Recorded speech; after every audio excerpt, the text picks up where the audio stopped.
Hey everybody, Kelly Engineering here, and welcome to episode 9 of Ragnamod V. In between episodes, I didn't do as much as I wanted to, but I at least got these 6 sieve setups set up. And yeah, I'm very happy with it. I didn't make any of the meshes for it, and I did extend down this area by 4.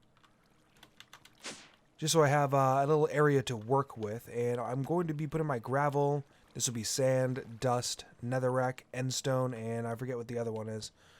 But, oh, dirt, duh. So, yeah, this is where I'm going to be grinding down everything, catching everything in a auto collector right here, and then sending everything over to the sieves. So, yeah, I had this little working area to work with. It's going to remain this messy pretty much all the time. It's going to be an unseen area. Especially because I took some of the spare dirt that I had, and I made another rain shield because this is honestly the rainiest seed I've ever played on.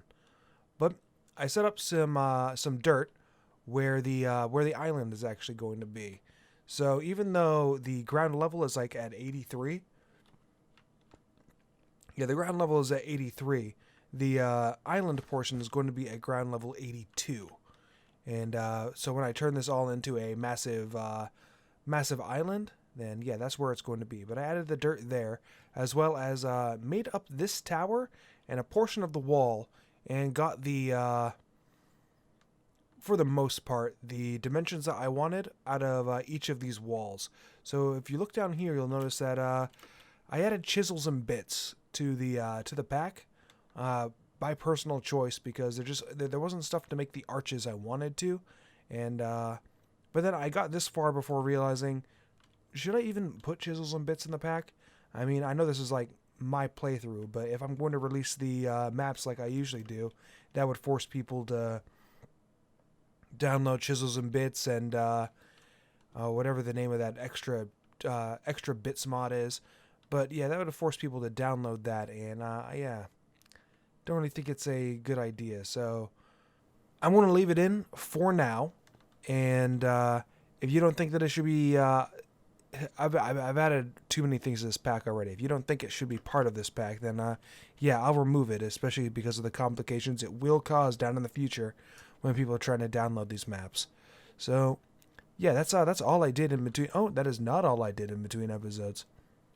So over here, I have lava being generated for each of the smelteries, and you see that rate is 8 times. That's because I'm using lava wood. So lava wood is made very easily. You have to just put a plank inside a casting basin and pour water over it. So I got, not water, but lava. I got lava into the smeltery via a fluid transfer pipe, and one of the already existing tanks that I had some lava in. So yeah, it was no problem there. Made 17, 18, 19 pieces of lava wood, and then combined it with 2 blaze to make the whatever this is called. Hang on. Yeah, firewood. So lava wood becomes firewood. But yeah, I have every single smeltery and the furnace being powered by that. And that is all I did in between episodes. The energetic infuser got put to good use in between episodes as well, because I made this Flexo Magnet. This is the hardened variant of it, which just required some invar. It was really easy to alloy up. It's just nickel and iron. But yeah, I just alloyed some of that up and made up to the hardened Flexo Magnet. And yeah, it holds 120,000 RF. And because I was tearing down this tower and that wall, trying to make sure that the dimensions were right, quite a bit in between episodes, using up all my dang clay again, I figured the Flexo Magnet would be a boon to me. So right now it is on, but if I just press V, now it is disabled. You see that both poles are red. Enable it again and they become red and blue, and fluctuate in between. But yeah, the Flexo Magnet is absolutely handy to me, and it's going to be handy to me until I can get something better. But let's move on to what we're actually going to be doing this episode. Alright, so what I'm doing right now is I'm trying to make some Unbreakable modifiers for iron sledgehammers. So I've already, I crafted these up, and I actually crafted 3 extras for some weird reason. But yeah, I applied a diamond to it, which put the modifiers back to 2, and I've been having them running in the system, which I'll show you in just a second, for quite a while. But they broke, and I want them to last longer so I can accrue up the modifiers. So what I'm doing is I'm just smelting up some gold and getting these blank casts. So the reason why I'm getting these blank casts right now is because you need them to make the Unbreakable modifiers. So over here with obsidian, and I have obsidian in that crafting table right there, I have a little mini obsidian farm that I set up last episode, but as lava fills in here, then the water just turns it into obsidian and transfers it over here, all willy-nilly. So it's slow going, but while I'm doing other stuff, it'll be amassing for me. So there we go, 10 modifiers, and I'm just going to apply 3 to each sledgehammer so far and use up all of those modifiers. 2, 3, and I'm going to do that to the rest of all of these sledgehammers. And there we go, reinforced 3 on each of my sledgehammers. I still have 2 blank casts left over, and as I start gaining more obsidian and more modifiers onto my tools, I'll just apply Unbreakable to it. Also, in between episodes, I discovered that move fluids are in here. I had no idea that fluid cows are in here. So, yeah, I have an essence of knowledge, and I've already captured a creosote oil and some weird lava. Oh, and another creosote oil. Excellent. So when I start doing some immersive engineering power generation, that creosote oil is definitely going to be helping me out there. But this is the setup that I've been using, and it's very archaic, and it's very, it looks more complicated than it is. But this is the setup I'm going to be using for the foreseeable future until I get the stonework factory from Industrial Foregoing, which will allow me to make all of the dust, the gravel, and sand. Where are you? Sand and dust right here. So it'll allow me to make all of that instead of using this entirely too complicated contraption. I only had enough blaze rods to upgrade my cobblestone generator, so I have a tier 3 here and a tier 3 here, but this one's tier 5. I upgraded one of them to tier 4 with the blaze rods, and then using the emeralds got it to tier 5. And once I have enough blaze rods, I'll upgrade the rest of these. But the blaze rods I'm going to be using right here, as well as this obsidian, an ender pearl, and I forget what else, chests. So what I'm going to be doing is I'm going to be making ender chests. I spent quite a long time in the nether killing blazes to get all of those blaze rods, because I don't have a compressor right now to turn. Oh, wait, there we go, blaze powder. I don't have enough blaze powder to turn into blaze rods, and I don't even have a compactor to do that anyway. So, ender chest. Oh, I need wool. Here we go. I got some wool, and I do not have enough. Oh, I actually have more than enough blaze rods. What am I missing? I'm missing 1 chest. So I'm going to make 6 of these bad boys. And I'll make a chest sooner rather than later. But yeah, so I want to make 6 of these bad boys. 1 for each of the sieves that I have right now. And, well, I guess 2 for each of the sieves that I have operating right now. So I'm going to place ender chest here, and ender chest here. And I'm going to use a transfer node just to transfer my, where are you? And to transfer a transfer node right into here. So, actually, no, that's stupid. I haven't configured that yet. Get that out. Well, let's explain how this is actually working right now. So what's happening is this cobblestone generator is putting cobblestone into this small storage crate, and the small storage crate is feeding this mechanical user. The mechanical user is on place block, right-click, random slot, and when it places the block here, once I put the sledgehammer in there, then it's going to break the cobblestone. You see that gravel that's flying off. Well, I have an advanced item collector in here that's set to radius 434 with an item filter specifically for gravel. So only gravel will fly into this small storage crate. And over here is much the same. This leg is the exact same, except for I have an item collector right here collecting up the gravel. And once it has the gravel, it's going to transfer via the back into this mechanical user, place block, right click, random slot, and all the gravel will be placed, and another hammer will break it, turn it to sand, and this advanced item collector has sand inside it. I had to use almost actually, yeah, that is my last ender pearl sitting right in the right in that crafting table over here. I'd use a lot of ender pearls to craft all of this stuff necessary to make this happen. So it may not be feasible, and luckily I started that starter ender farm that I've already torn down, and it got me more than enough ender pearls and ender fragments from Ender Zoo. But yeah, so I made it happen. But this leg is exactly the same. So right here is collecting what this is chopping.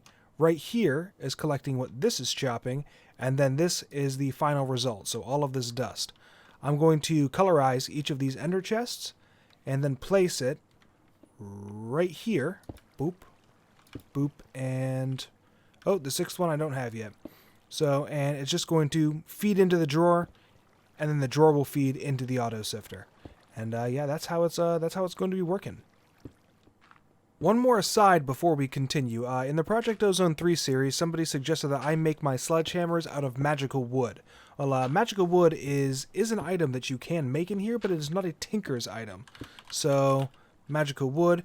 All of these are right here, but you can't actually make this stuff. And it's also not in the book. Regardless, if I did make something out of magical wood, you'll see that one of the modifiers it has on there is magically brittle. So the magically modifiable puts 5 modifiers onto a magical wood item. But magically brittle means that there is still a chance that it will just break, flat out. No matter what the durability is, the tool will just break. And it is a very slight chance, but I can't make a magical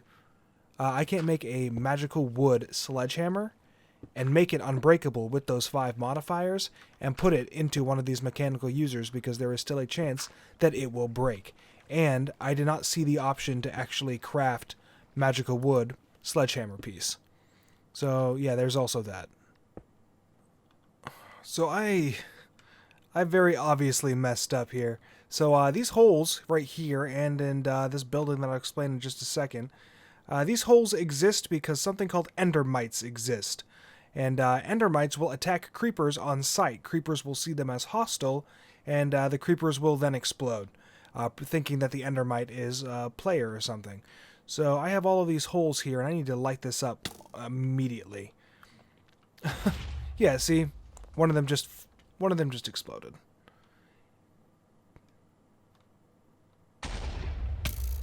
Wait, why didn't... So, yeah, everyone just saw that, right? The Endermite attacked the creeper. And the creeper exploded, but didn't cause damage. I wonder what it is. I wonder what creepers cause damage. Huh. But anyway, so I need to get this place lit up lickety-split. Because it is destroying my wall. Ugh. Alright, it is daytime, and once again, it is raining. This episode alone, I've had to sleep the rain away 4 times. I hate this seed, I really do. But to continue on with the Endermites, I mentioned it in a previous episode, like I said in the last clip. But the Endermites will only spawn on grass blocks. So me making this this soon was kind of a mistake, especially since I didn't light it up. But the reason why I have made this is because, oh, here we go. The reason why I've made this is because this is where my massive farm is going to be. That is a farmhouse, or going to be a farmhouse. So, the farmhouse is in a medieval style. I'm not really sure about it right now. I don't think medieval style is the way to go. But, yeah, I'm not sure medieval style is the way to go. We'll see. We'll see how it actually turns out, and I'll tear it down if I don't like it. But yeah, so this is where the farm is going to be, and I'm going to be making heavy use of Agricraft in order to do it. These crops will not be mystical agriculture or anything like that. I'm going to take those to another dimension, just so I'm not lagging out my, not lagging out the main world. But this is going to be, yeah, this will be all of the Agricraft crops and a good portion of the Pam's Harvest Craft crops. So the first thing that we're going to want to create for Agricraft are the wooden water tanks. And I've elected to use spruce for it, and I've already made 16, but I think I'm going to have a total of 3 water towers. So, and they're going to be 16 each. There we go. All right, so the water tanks are multi-block structures, and I've also made some spruce fences to go with it. And I'm going to elevate these a little bit. So let's see, right about, yeah, here's fine. So 1, boom.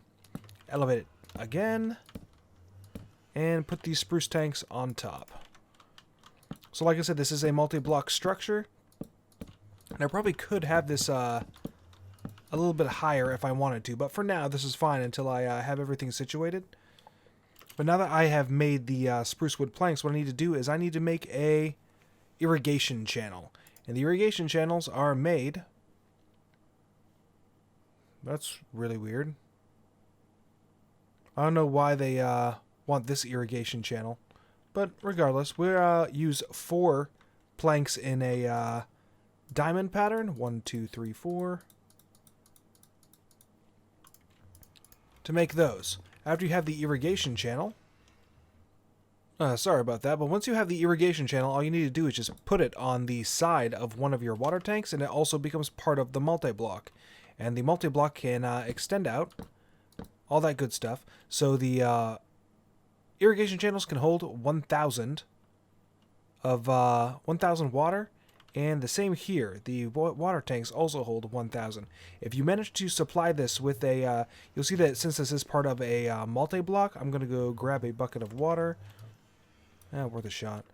I'm going to grab a bucket of water and show you what actually happens.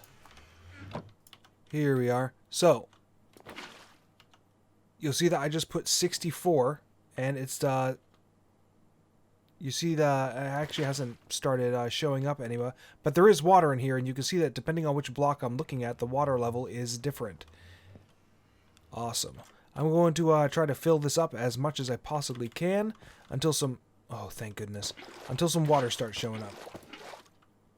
So I saw a flash of water appear over on this side. Oh, yeah, see, flash of water just appeared right there. There we go.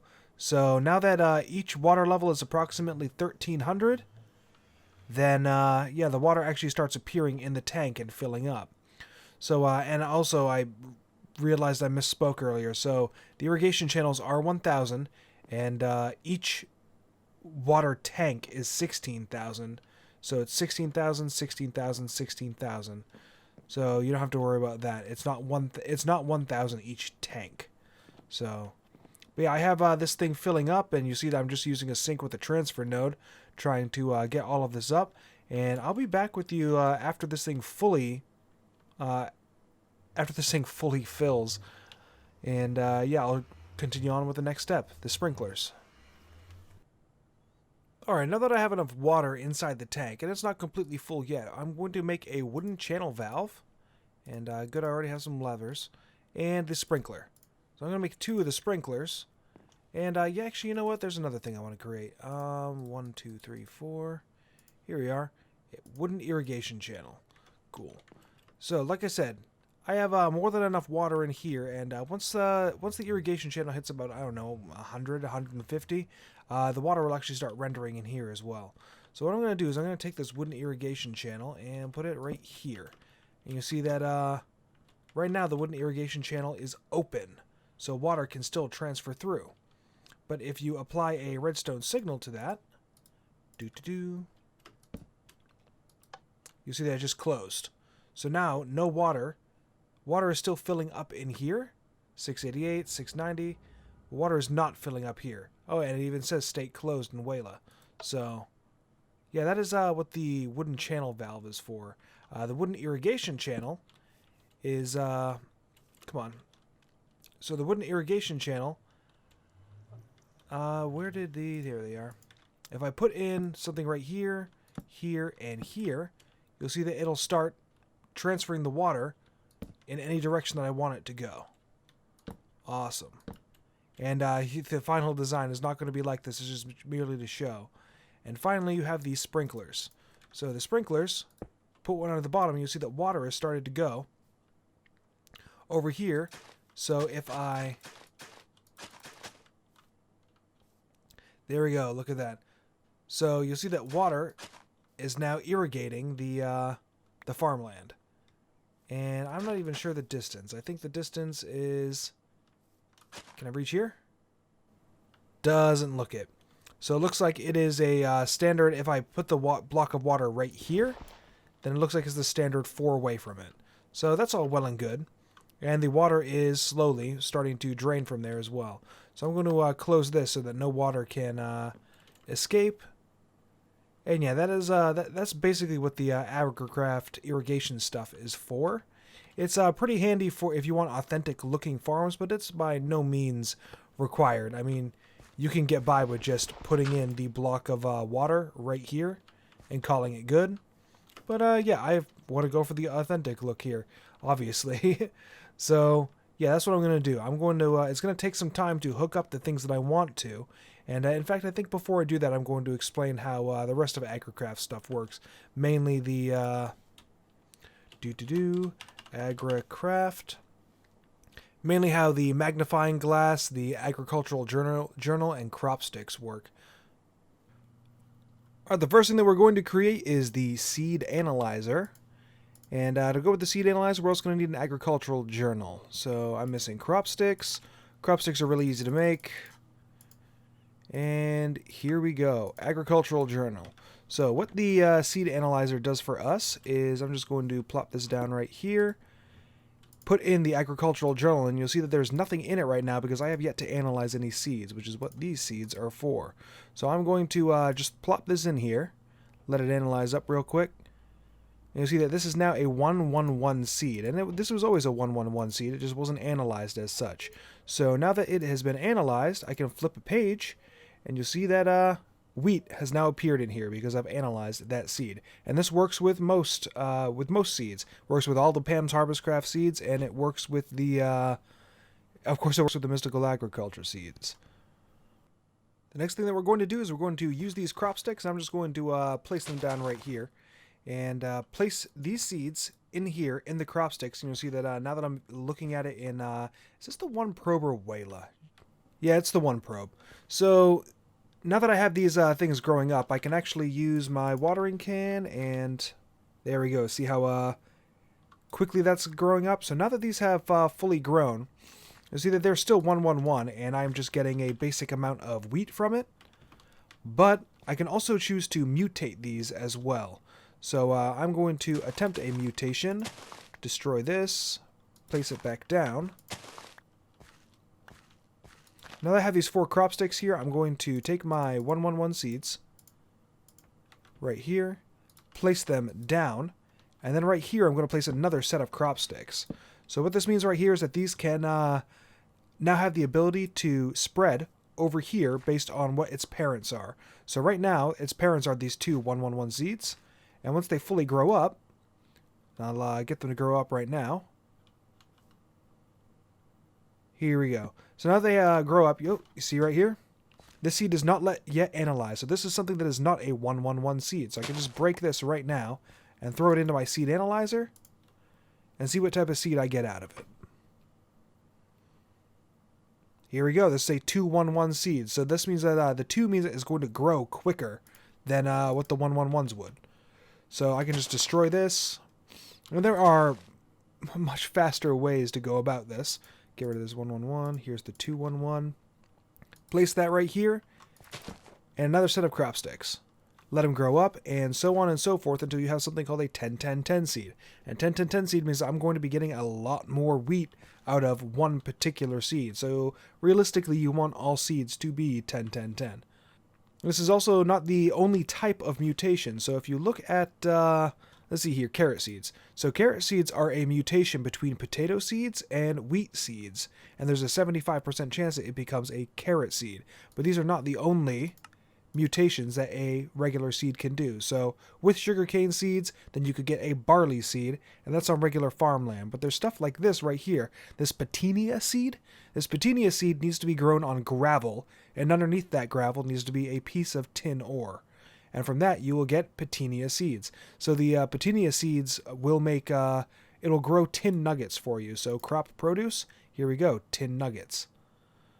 So there are a whole bunch of different types of mutations that you can add into your agricultural journal, other than just the standard wheat seeds. So if I wanted to, if I really wanted to, I could make the iron seeds, and I forget what the iron seeds are called. Here we are, the foranum seeds. So the foranum seeds will make me iron nuggets. And if I have 10, 10, 10 foranium seeds, then that means I could realistically get quite a bit of iron very easily if I didn't already have like chickens or moo fluids or this setup, which I still need to actually fully set up. But yeah, that is how crop sticks and mutations work. The next thing I'm going to create are these clippers. So the clippers, vroom, and there is a tooltip right now. So right click on crops to obtain clippings. Clippings can be planted on other crops, and successive planting is based on its strength. So let's see here. Over here I have on my crop stick strength 1 of 0, but I can right click it, and you'll see that I just got 4 wheat clippings right here, all growth 1, 1, 1. And as I clipped it, the growth level of the crop also went down. So I can do the same thing here, 1, 2, 3, 4, and see that I just got clippings of a 2, 1, 1 plant. I can throw those in here. So like the tooltip said, the successive planting is based on the strength. Well, you can override that by throwing the clippings in here, and they just become seeds, and you completely override the strength requirement.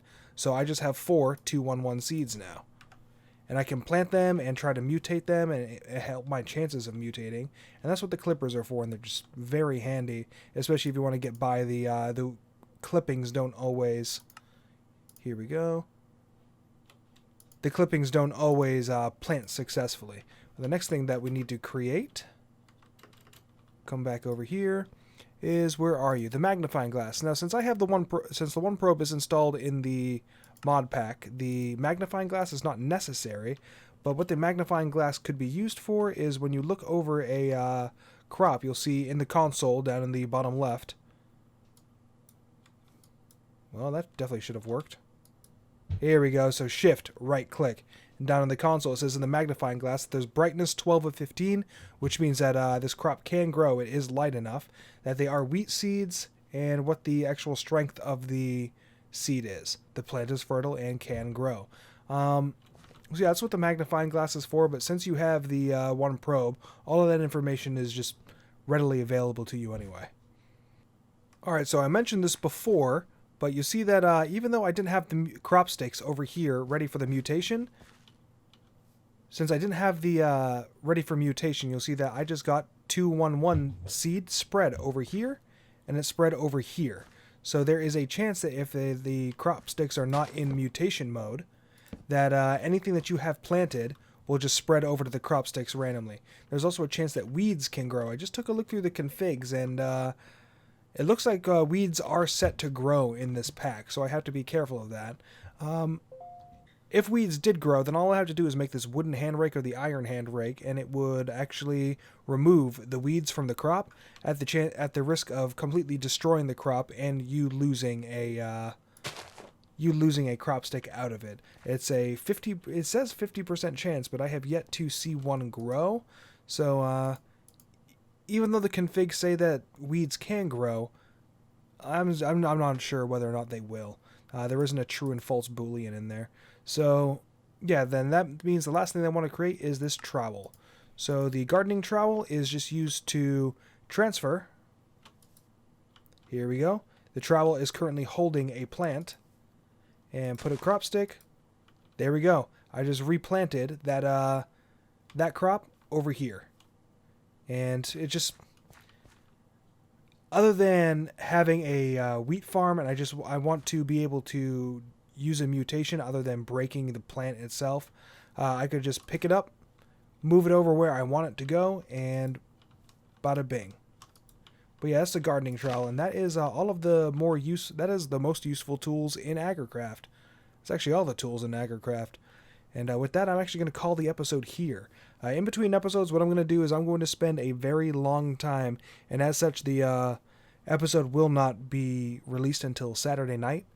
I'm going to spend a very long time getting every single one of the Agricraft crops grown up and to 10, 10, 10. That's going to take it will take a very long time, especially for the sugarcane.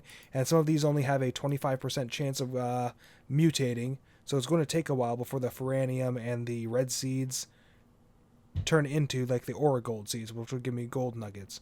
So yeah, that's what I'm going to be doing in between episodes. I'm also going to finish this farmhouse behind me and figure out whether or not I actually like the look of it, and then tear it down and find a new style. If you have, for all of the farming stuff, I'm going to, just like with the train station, the blood cathedral, and the factory, I'm going to have all farming stuff follow a... Is that a compressed cow? Alright. Never seen that before. But yeah, I'm going to have all the farming stuff follow a theme. So, like I said earlier, I'm not sure if medieval is the way to go. If you have any other suggestions on a good theme for farming, like even if it's an out of left field theme, like a sci-fi garden, then by all means put it in the comments. But I am Kelly Engineering, and I hope that you enjoyed the episode, and I will see you in the next one. Bye-bye.